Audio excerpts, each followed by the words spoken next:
Olá, bom dia a todos. Tudo bem com vocês? Espero que sim. Pela graça e misericórdia do Senhor, mais um domingo, mais uma escola dominical e mais uma lição preciosa para a minha vida, para a sua vida. Hoje nós vamos aprender a lição número 4, que é a carta de Cristo à igreja de Esmirna, uma igreja rica. Vamos orar para começar nossa aula, que Deus nos abençoe. Senhor nosso Deus, nós te agradecemos, ó Pai, pela semana que passou, te agradecemos, ó Pai, pelo teu cuidado, pelo teu amor, pelas tuas misericórdias sobre as nossas vidas e sobre a nossa igreja. Sabemos, ó Pai, que o mês de março não foi um mês fácil, um mês, ó Pai, difícil, triste, o auge da pandemia, dessa doença tão arrasadora que tem, ó Pai, levado vidas, que tem trazido tristeza, medo, insegurança. Nós sabemos, ó Pai, que em Ti nós podemos encontrar a paz, ó Pai, o descanso, o consolo. Por isso, ó Pai, ajude cada família enlutada, ajude cada pessoa que está enfrentando essa doença. Visita, Senhor Deus, cada leito no hospital. Ó Pai, tem misericórdia das nossas vidas e dessas vidas que estão passando por isso, Senhor. Te pedimos, Senhor, nesse domingo de Páscoa, Pai, nós te agradecemos, Senhor, pelo teu filho Jesus, ó Pai, que veio para nos salvar, cumpriu, ó Pai, pagou o preço, alto preço de sangue ao nosso favor, Senhor. Isso, Senhor Deus, nós não temos como pagar, não temos como agradecer, ó Pai, tão grande prova de amor, Senhor. E que nesse domingo de Páscoa possamos celebrar, ó Pai, a verdadeira Páscoa, celebrar Cristo, a ressurreição de Cristo, celebrar, ó Pai, Jesus nas nossas vidas, Senhor. Abençoe a nossa aula de hoje, me dê sabedoria, coloque as palavras certas nos meus lábios, Senhor, que cada jovem, cada pessoa que assistir essa aula possa ser ricamente abençoado e que, pela ajuda do Teu Santo Espírito, possamos praticar as Tuas lições, as Tuas verdades nas nossas vidas. Perdoa os nossos pecados, em nome de Jesus. Amém. Bom, amados, então nós vamos começar a aula lendo o texto base da nossa lição de hoje, que é Apocalipse 2, de 8 a 11. Apocalipse 2, 8 a 11. Carta à igreja em Esmirna. Diz assim a palavra de Deus: ao anjo da igreja em Esmirna escreve: estas coisas diz o primeiro e o último, que esteve morto e tornou a viver. Conheço a tua tribulação, a tua pobreza, mas tu és rico, e a blasfêmia dos que a si mesmo se declaram judeus e não são, sendo antes sinagoga de Satanás. Não temas as coisas que tens de sofrer. Eis que o diabo está para lançar em prisão alguns dentre vós, para ser dispostos à prova, e tereis tribulação de 10 dias. Sê fiel até a morte, e dar-te-ei a coroa da vida. Quem tem ouvidos, ouça o que o Espírito diz às igrejas. O vencedor, de nenhum modo, sofrerá dano da segunda morte. Amém? Essa é a carta, a segunda carta à igreja de Esmirna. Vamos ver aqui a introdução da nossa aula.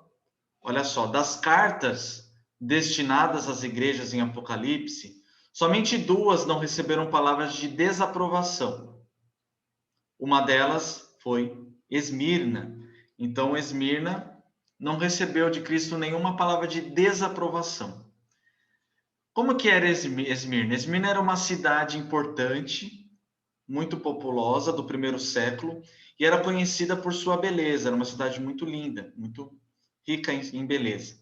A cidade era muito leal a Roma, e na cidade havia muitos judeus que provavelmente foram atraídos àquela cidade por causa do seu comércio, que era muito forte.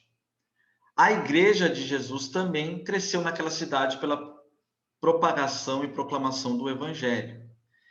A Bíblia nós não encontramos, né, de maneira clara como foi o início da igreja de Esmirna, mas estudiosos, né, da palavra, né, pregadores, dizem que é bem provável que a igreja de Esmirna foi fundada pelo apóstolo Paulo durante a sua terceira viagem missionária. E o que nós vamos aprender na lição de hoje, amados? Nós vamos lembrar que enquanto estivermos nesse mundo, nós estamos sujeitos a passar sofrimentos, decepções, angústias. Porém, nós precisamos nos mantermos firmes, a nossa fé, nos concentrarmos as promessas de Cristo.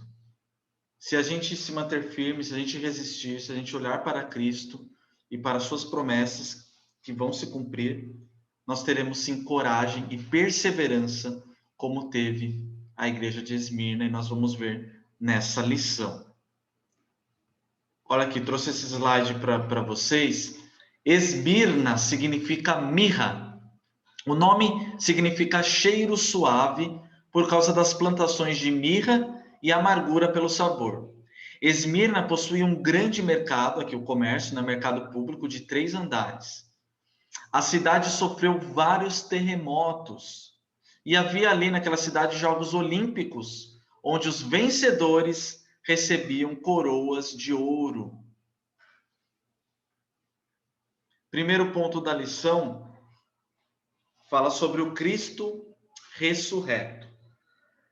Nós lemos aqui o texto base, da nossa lição, Apocalipse, e versículo 8 inicia assim, ao anjo da igreja em Esmirna, escreve: estas coisas diz o primeiro e o último que esteve morto e tornou a viver. Quem é o autor? Quem escreve essa carta? Cristo. Jesus está escrevendo, Cristo está escrevendo essas cartas para essas 7 igrejas, Esmirna que é a segunda que nós estamos estudando. Então, como que Cristo se apresenta? Ele se apresenta como o primeiro e o último, aquele que estava morto e ressuscitou. Essa forma de Cristo se apresentar nessa carta, especificamente para a igreja de Esmirna, ela é muito importante porque ela está trazendo, Jesus traz que ele sofreu, que ele passou por angústias, que ele morreu, foi injustiçado e morreu, porém ressuscitou, Aqui a palavra fala que estava morto e ressuscitou. Então Cristo lembra a igreja, aqui no segundo tópico, que ele havia enfrentado um processo de dor e sofrimento, assim como aquela igreja estava enfrentando, para posteriormente conquistar a sua vitória. Então, aqui no terceiro tópico, a mensagem é muito clara. Jesus está dizendo para aquela igreja, assim como eu enfrentei a morte e a ressurreição, o sofrimento e depois a glória, vocês também terão de suportar um período de sofrimento. Mas é um período, porque depois vocês experimentarão a glória comigo. Então a igreja de Esmirna, ela não sofreria por acaso, por mera casualidade, mas por um propósito claro, que era participar dos sofrimentos de Cristo. Amados, aqui traz já uma lição preciosa para as nossas vidas logo no início dessa lição. O meu sofrimento, o teu sofrimento, o sofrimento da igreja de Cristo, de tantos amados e amadas, não é por acaso. Existe um propósito claro. Participar dos sofrimentos de Cristo. Claro que numa mínima parcela, jamais sofreremos como Cristo sofreu. Mas ele deixou claro que nós passaríamos por aflições. Vamos ver lá, eu coloquei aí o texto de 2 Coríntios 4:10.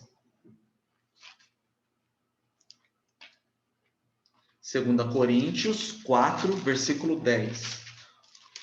Olha o que o Paulo diz aqui. Paulo cumpre o seu ministério com fidelidade. Ele diz nesse versículo, 2 Coríntios 4:10.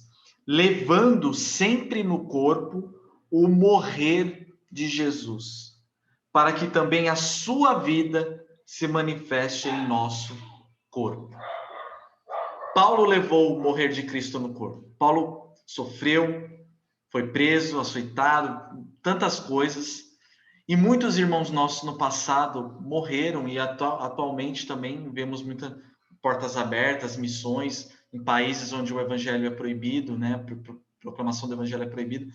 Irmãos nossos morrendo por causa do evangelho, levando literalmente o morrer de Cristo no corpo.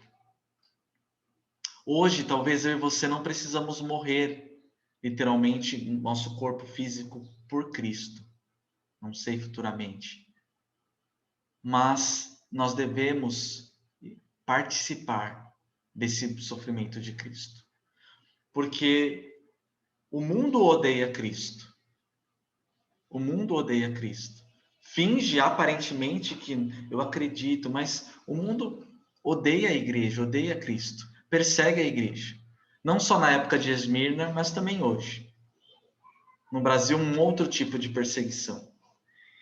E se o mundo odeia Cristo, e eu sou cristão, você é cristão, o mundo vai te odiar e vai me odiar. O mundo vai nos perseguir, o mundo vai nos assolar, o mundo vai nos confrontar. Ainda que seja uma parcela mínima, isso também é levar o sofrimento de Cristo.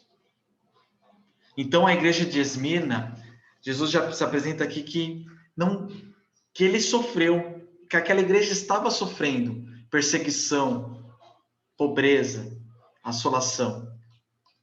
E que aquela igreja e nós também hoje, nós devemos ter bom ânimo, perseverança, resistirmos, porque depois do sofrimento, Jesus fala, vocês experimentarão a glória comigo. Então, por isso, essa carta se inicia assim, Jesus se apresentando como o primeiro e o último, aquele que estava morto e ressuscitou. E isso também nos traz a lição de que aquele que crê em Cristo, aquele que está em Cristo, aquele que leva o sofrer de Cristo no corpo, participa do sofrimento de Cristo, este não passará pela segunda morte. Esse, após morrer, após sofrer, após ser perseguido, terá a sua vitória, que é a coroa da vida. Amém? E aí, passando para o segundo ponto, uma igreja rica. E aí eu quero perguntar para os amados aí, ó. Uma igreja rica financeiramente é sinônimo de uma igreja abençoada? Se uma igreja tem uma grande arrecadação financeira, se uma igreja tem uma boa condição, materialmente falando, quer dizer que ela é uma igreja abençoada? Aí nós temos duas coisas para a gente refletir aqui. O que pode acontecer? Sim, pode ser um reflexo. Uma igreja abençoada financeiramente pode ser um reflexo da fidelidade dos irmãos nos dízimos e ofertas. Né? Se uma igreja está bem financeiramente, pode ser realmente, sim, sinônimo da fidelidade dos irmãos, sinônimo de uma igreja que se preocupa, e assim ela pode ser abençoada porque arrecadando mais, estando bem financeiramente, ela pode ajudar muito mais missões, ela pode ajudar muito mais a propagação do evangelho, os missionários, ela pode auxiliar as pessoas que estão passando por necessidades, né? Precisando de uma cesta básica, precisando de auxílio financeiro, pode também propagar o evangelho através de congregações, né? E tantas outras coisas. Então, pode ser sim um reflexo de uma igreja abençoada, uma igreja fiel nos dízimos e ofertas também. Mas tem um outro lado também, amados. Uma igreja, às vezes, muito rica financeiramente, ela pode trazer também ostentação. Olha o que aqui está no segundo tópico que eu coloquei. Igrejas prósperas podem aumentar sua corrupção, ostentação e competitividade. Uma igreja muito rica pode se tornar mesquinha e orgulhosa. Aqui a lição nos diz assim, aqui na página 18. Em nossos dias, quando uma igreja aumenta a sua arrecadação, temos a tendência de interpretar que isso é uma bênção. Prosperidade financeira pode sim indicar um aumento na fidelidade dos irmãos. na consciência da missão da igreja, no desejo de ajudar os mais pobres, de expandir o evangelho. Porém, isso nem sempre é verdade. Igrejas prósperas podem aumentar sua corrupção, levando o pastor a uma vida de luxo, ostentação, tornando o conselho mais mesquinho quanto à aparência da igreja, com interesses de competitividade em relação a outras denominações da cidade e até com construções mais suntuosas. Então, olha o perigo. Por isso que a Bíblia sempre fala e fala muito sobre o dinheiro, sobre a riqueza. E aí nós trazemos o exemplo do jovem rico. Vamos ver lá, Lucas 18, para a gente relembrar essa história tão conhecida, mas importante para a nossa lição, para a nossa reflexão de hoje. Lucas 18. Lucas 18, de 18 a 23. Certo homem de posição perguntou-lhe: Bom mestre, que farei para herdar a vida eterna? Respondeu-lhe Jesus: Por que me chamas bom? Ninguém é bom senão um que é Deus. Sabes os mandamentos: não adulterarás, não matarás, não furtarás, não dirás falso testemunho, honra teu pai e tua mãe. Replicou ele: Tudo isso tenho observado desde a minha juventude. Ouvindo, Jesus disse-lhe: Uma coisa ainda te falta. Vende tudo o que tens, dá aos pobres, e terás um tesouro nos céus. Depois vem e segue-me. Mas ouvindo ele essas palavras, ficou muito triste porque era riquíssimo. O que isso quer trazer para nós? Várias lições, aplicações, né? Aquele homem rico, o seu coração estava na sua riqueza, ele era riquíssimo. Então ele priorizava a sua riqueza, ele priorizou nessa decisão de sair triste a sua riqueza ao invés de Cristo. Não é que Cristo quer que a gente pegue todas as nossas economias, venda nossa casa, carro, propriedades, mas o que Cristo quer e quis mostrar nessa lição é onde está o nosso tesouro, onde está o nosso coração. Quanto por cento dos nossos esforços, da nossa energia, a gente gasta no reino de Deus? Quanto por cento do que eu tenho, das minhas economias, do que eu recebo, eu ajudo as pessoas que precisam, eu ajudo a igreja de Cristo, a propagação do evangelho? Então, esse exemplo do jovem rico traz que as riquezas, o dinheiro pode trazer sim ostentação, orgulho. A igreja pode se tornar mesquinha e orgulhosa. Então tem esses dois pontos. Pode ser sim uma igreja abençoada, né? Pode ser sim uma igreja que tem fidelidade dos irmãos. E aí o nosso irmão o presbítero Carlinhos pode dizer com mais propriedade, pois é o tesoureiro da nossa igreja. A bênção que tem sido a nossa igreja e coisas que a nossa igreja está podendo realizar, né? A nossa congregação, que em breve vai se tornar igreja, ajudar os missionários. É bênção, fidelidade de vocês, dos irmãos, nos dízimos, nas ofertas. A nossa igreja é uma igreja, graças a Deus, rica, no sentido que tem conseguido honrar com seus compromissos.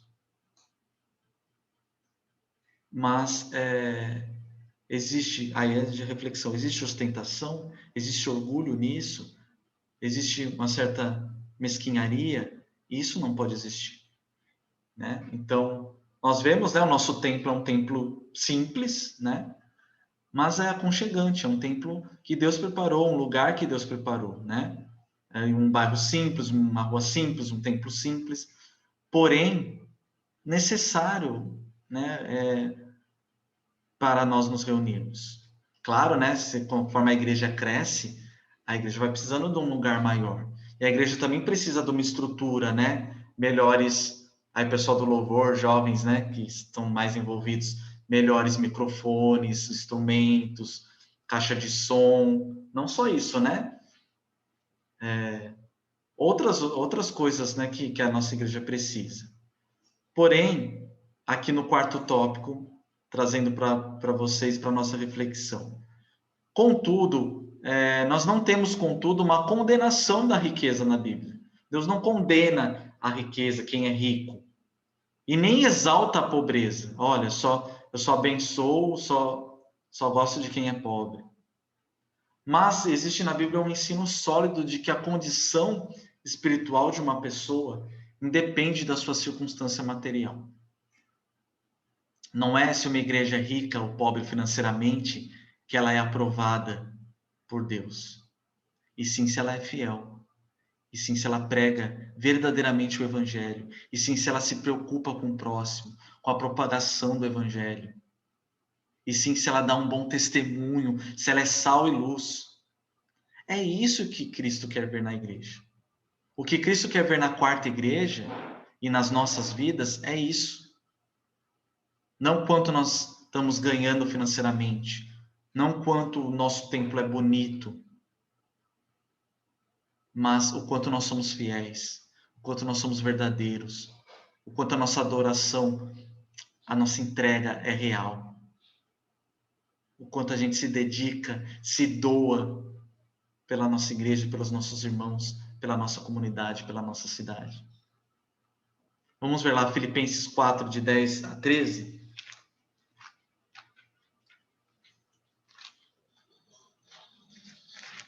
Filipenses 4, texto bem conhecido, é importante também para a gente refletir. Filipenses 4, de 10 a 13. A gratidão de Paulo, olha só. Alegrei-me sobremaneira no Senhor, porque agora, uma vez mais, renovastes a meu favor o vosso cuidado, o qual também já tinhais antes, mas vos faltava oportunidade. Digo isso não por causa da pobreza, porque aprendi a viver contente em toda e qualquer situação. Tanto sei estar humilhado, como também ser honrado. De tudo, em todas as circunstâncias, já tenho experiência, tanto de fartura como de fome, assim de abundância como de escassez. Tudo posso naquele que me fortalece. Paulo já tinha essa experiência da abundância e da escassez, da fome, da perseguição e também da abundância, da prosperidade. Então, Paulo diz aqui, ó, eu aprendi a estar contente em toda e qualquer situação. E eu estou feliz com o que Deus me dá. E aí, trazendo a nossa reflexão, né? Aqui, o segundo ponto fala que uma igreja rica, Esmirna não era rica financeiramente. E nós vamos ver nos próximos slides. Uma igreja verdadeiramente rica, amados, é uma igreja que ama ao Senhor Jesus, que paga o preço por Ele, que traz nela a marca de Cristo, marca do amor, da solidariedade, marca de pagar o preço de propagar o Evangelho, de ser fiel, de ser uma igreja adoradora. Essa é uma igreja rica. De nada adianta, como nós vimos na lição passada, só doutrina, só dinheiro, só programações, só palavras da boca para fora. Uma igreja rica é uma igreja que verdadeiramente vive Cristo e propaga Cristo, que não se desvia nem para a direita, nem para a esquerda. Né? Que nossa igreja possa ser assim em nome de Jesus, amém? Olha só, aqui diz, é provável que devido à perseguição dos próprios judeus e dos romanos, os cristãos da igreja de Esmirna estivessem perdendo seus empregos, o que naturalmente aumentava sua angústia e falta de condições para a subsistência básica. Então, o que Esmirna estava enfrentando? Dois problemas, pobreza e perseguição. E é muito provável que essa perseguição, que essa pobreza era fruto dessa perseguição. Né? Era uma igreja, era uma cidade muito fiel ao Império Romano, e ali quem estava sendo perseguida, e muitos irmãos ali, cristãos, irmãos nossos daquela época, estavam perdendo seus empregos por servirem a Cristo, por proclamarem Jesus, por aceitarem a Cristo. E por perderem seus empregos, por sofrerem perseguições, a igreja também estava sofrendo por isso. É um reflexo, né, Bom, se eu não trabalho, eu não tenho dinheiro. Se eu não tenho dinheiro, eu não tenho como comer. Eu não tenho como ser dizimista. Eu não tenho como ajudar a igreja e a propagação, desculpa, do evangelho. Então, esses dois grandes problemas a igreja de Esmirna enfrentava: perseguição, né, por causa daqueles judeus, Império Romano ali também muito forte, e consequência a pobreza. Aquela igreja estava sofrendo muitas dificuldades financeiras ali. Olha só aqui o terceiro tópico: a designação que aqui Cristo fala sobre sinagoga de Satanás nos revela que aqueles judeus eram instrumentos do diabo para perseguir a igreja de Cristo. Mas confirma também que a igreja é vista por Cristo como sendo o verdadeiro povo de Deus, o verdadeiro Israel. Então, olha só. Ninguém, que no quarto ponto, ninguém quer enfrentar pobreza e perseguição. Você gostaria? Eu não. Você gostaria de passar fome? Enfrentar a escassez na sua casa? Com a sua família? Você gostaria de ser perseguido? Nós, irmãos da quarta igreja, nós gostaríamos de ser perseguidos, não podermos mais nos reunirmos, não por causa da pandemia, mas por causa da perseguição? Se o nosso prefeito, nossos governadores, nosso presidente, aqueles que governam nossas cidades, estados e país, proibissem a gente de nos reunirmos, de adorarmos o nosso Deus. Ou outros tipos de perseguição também. É gostoso? É bom? Não, ninguém quer. É sofrido, é doído, é ruim. Então, olha só, ninguém quer enfrentar pobreza e perseguição. Muitos acham que se um cristão ou igreja passa por isso, é porque não está sendo fiel. Porém, pobreza e perseguição podem vir como um resultado de uma vida de compromisso com Deus. Afinal, se o mundo odeia Cristo, odiará também a igreja. Uma igreja que é fiel. Então, olha só, muitos acham assim: ah, irmão, se você está sofrendo escassez na sua casa, desemprego, doença, se a igreja está passando por esses problemas, está em pecado, não está sendo fiel. Então, quer trazer sempre essa lição, entre aspas, de que se uma igreja é perseguida é porque não está sendo fiel, porque está em pecado, porque tem pecado no meio, encoberto, porque os pastores e o conselho estão em pecado, não estão no caminho errado. Nem sempre é isso, amados. Olha só, justamente por uma igreja ser fiel, justamente porque Esmirna estava sendo fiel, estava resistindo,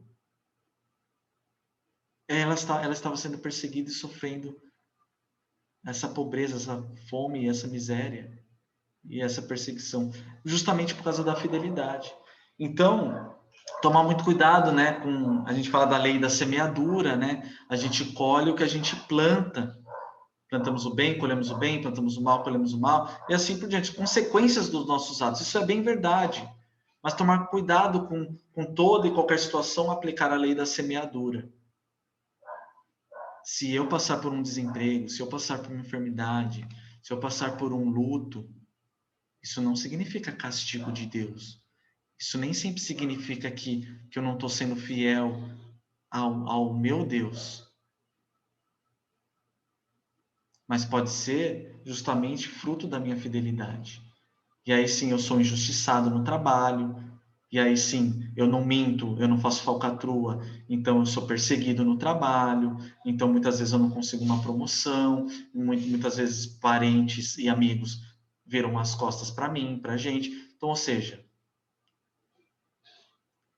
a perseguição é fruto também da fidelidade nossa e da igreja. Se uma igreja está tudo muito bem, não sofre perseguição, não sofre retaliação, alguma coisa está errada. Porque se o mundo odeia Cristo, o mundo também odiará uma igreja fiel. Vamos ver João 15, 18? Que diz esse versículo, João 15, 18. Se o mundo vos odeia, sabei que primeiro do que a vós outros me odiou a mim. Se o mundo vos odeia, Cristo fala, primeiro, saiba que o mundo primeiro me odiou. Olha só o que Calvino diz aqui. É certo que a pobreza, considerada em si mesma, é uma desgraça. Como também desgraças são o exílio, o desprezo, a ignomínia, a prisão e, finalmente, a morte. A morte é uma extrema calamidade.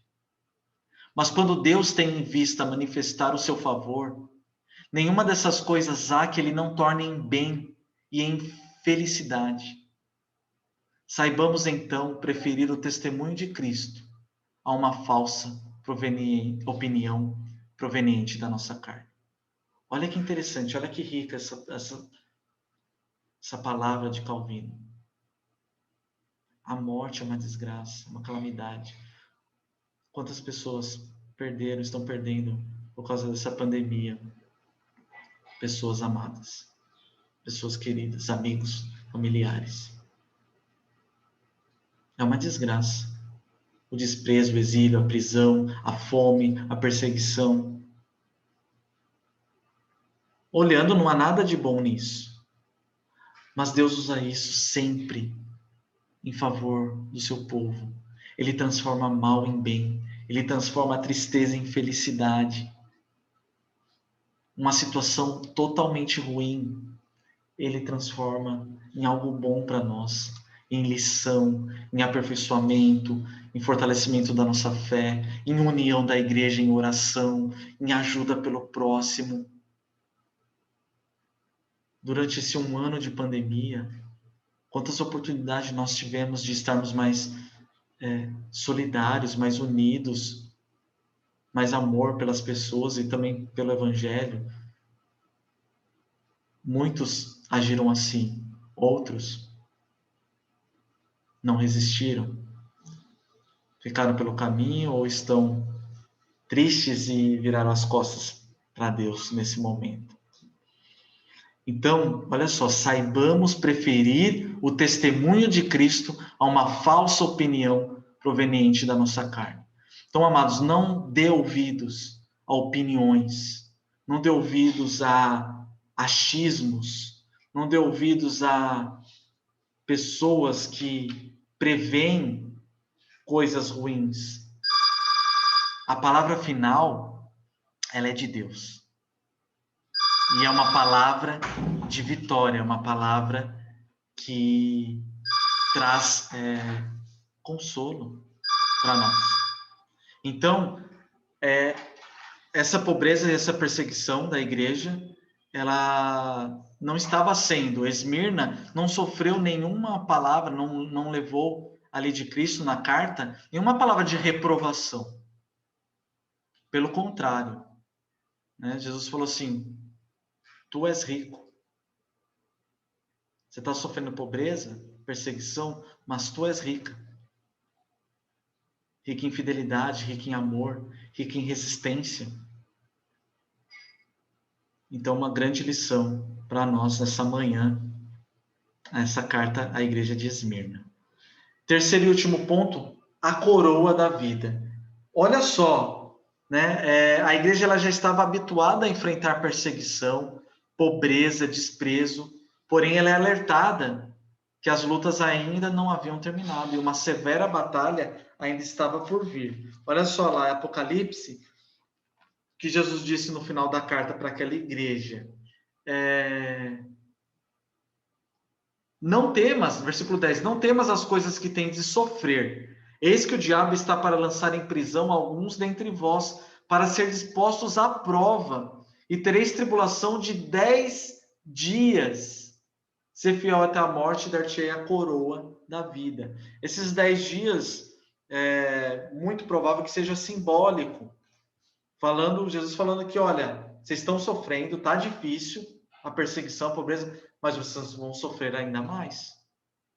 Serão 10 dias, ou dizendo assim, terá um novo tempo de perseguição, de luta, de batalhas, de uma batalha mais severa ainda.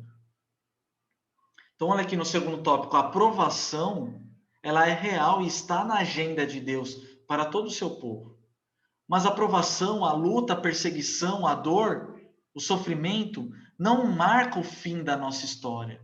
Não marcou o fim da história da igreja de Esmirna. Não marca o fim da nossa história, porque Deus é quem dá a palavra final. E a palavra final de Deus é uma palavra de vitória. Jesus falou para aquela igreja e fala para a gente, para mim, para você essa manhã: ser fiel até a morte, e dar-te-ei a coroa da vida. Esmirna, assim como nós, é encorajada pela recompensa final, que é a coroa da vida. Nós vimos no início da lição, lá no slide que eu trouxe, que aquela cidade de Esmirna tinha muitas competições olímpicas ali, né, onde o vencedor da competição recebia uma coroa de ouro, uma coroa de flores. Olha só, a coroa era a grinalda de flores que os atletas vencedores ganhavam nas suas competições. Mas Jesus não estava prometendo uma coroa de flores. Estava prometendo uma coroa muito maior e melhor. Uma coroa da vida. Dar-te-ei a coroa da vida. Ou seja, quem crê em mim, quem for fiel até a morte, não sofrerá o dano da segunda morte. Ganhará a coroa da vida. Reinará comigo no céu. Estará comigo no céu, onde não há mais dor, sofrimento, lágrima, onde não haverá mais pandemia, doenças que nos assolam, que nos deixa triste, que nos faz chorar. Amados, quão oportuna essa lição nesse domingo de Páscoa. Quão oportuna essa lição no auge da pandemia, onde nós não sabemos se vai piorar ou melhorar.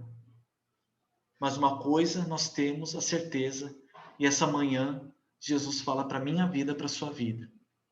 E que o Espírito Santo possa nos lembrar sempre: ser fiel até a morte, e dar-te-ei a coroa da vida. Glória a Deus, aleluia, Senhor. Vai ter mais sofrimento, infelizmente, amados. Vai ter mais mortes. E essas mortes podem acontecer de pessoas muito próximas a nós. Vai ter perseguição. E pode haver até fome. Pode haver escassez na minha e na sua despensa. Na minha e na sua casa. Pode haver luto, pode haver dor. Pode haver pobreza. Mas ser fiel até a morte. E dar-te-ei a coroa da vida. Participa, Jesus fala: participa comigo dos meus sofrimentos. O mundo me odeia, o mundo vai odiar vocês. Mas resista às tentações. Seja uma igreja fiel, seja um cristão fiel. Não desanime. Não volte para trás. Não se desvie para a direita nem para a esquerda. Siga firme, olhando para o alvo que é Cristo Jesus. A palavra final é de Deus. E sempre Deus tem uma palavra de vida, de vitória. Somos mais que vencedores. É Ele quem dá a palavra final. Conclusão e aplicação, amados. A igreja de Esmirna estava sendo provada a se manter fiel diante de dois severos problemas: perseguição e pobreza. E até aquele momento, ela estava resistindo muito bem em fidelidade. Enfrentar injustiças e problemas são dificuldades que todos os cristãos estão sujeitos a enfrentar. Mas faça como Cristo e como os irmãos da igreja de Esmirna. Resista. Ser fiel até a morte, porque a recompensa é garantida. A recompensa é a coroa da vida. E aí, para terminar, eu trago esse slide. Ser fiel até a morte, e dar-te-ei a coroa da vida. Amém? E essa manhã eu quero te trazer uma palavra de conforto, de encorajamento. Né? Uma semana muito difícil aqui para a família da Ju, da minha esposa. Perdemos o tio dela, essa doença. Mas o luto não está só aqui na nossa família. Está em mais de 300 mil famílias no Brasil, milhares de famílias no mundo. E como seguir em frente? Como seguir em frente se a gente não pode se reunir, comemorar a Páscoa no templo? Como seguir em frente se a doença está batendo na nossa porta? Como seguir em frente quando o luto chega na nossa família? Como seguir em frente quando perdemos o emprego? quando os nossos sonhos não são realizados? Como seguir em frente quando há perseguição? Como seguir em frente quando vivemos num país onde brigas políticas e brigas, sabe, tantas coisas ruins e, nossa, que não vem nem ao caso aqui falar. Tá aí o versículo. Ser fiel até a morte e dar-te-ei a coroa da vida. Meu amado, olhe para Cristo, que você possa continuar jovem, você jovem da quarta igreja. Continue firme. Seja fiel a tudo que você já aprendeu até aqui. Seja fiel à palavra de Deus. Seja fiel a Cristo Jesus. Os momentos difíceis virão. Nós também viveremos momentos bons, momentos abençoados, como temos vivido também. E nós vemos a mão de Deus. Nós vemos o cuidado, o amor de Deus. Esmirna sofreu perseguição e pobreza. E talvez hoje você esteja sofrendo, eu não sei o tipo do seu sofrimento, mas Deus sabe. Eu não sei o que você está passando. Eu não sei, nesse 1 ano de pandemia, o que você passou, o que você sofreu. Eu não sei como foi sua semana. Mas Deus sabe. E que o Espírito Santo esteja contigo, no seu coração, te fortalecendo, te consolando. E que você possa sempre levar esse versículo não só na sua mente, mas no seu coração, nas suas atitudes e na sua vida. Ser fiel até a morte e dar-te-ei a coroa da vida. Amém? Uma feliz Páscoa com Cristo. Para você e para toda a sua família. Que Deus abençoe as nossas vidas. Que Deus sare a nossa nação. Que Deus seja bom, misericordioso com a nossa igreja. Que Deus abençoe nossos pastores, nosso conselho, nossa mocidade, nossas sociedades, nossos ministérios. Que possamos ser uma igreja sempre fiel a Cristo até a morte. Venha o que vier, custe o que custar. Que seja uma marca da quarta igreja e das nossas vidas essa fidelidade. Até a próxima. Deus abençoe. Obrigado pela atenção.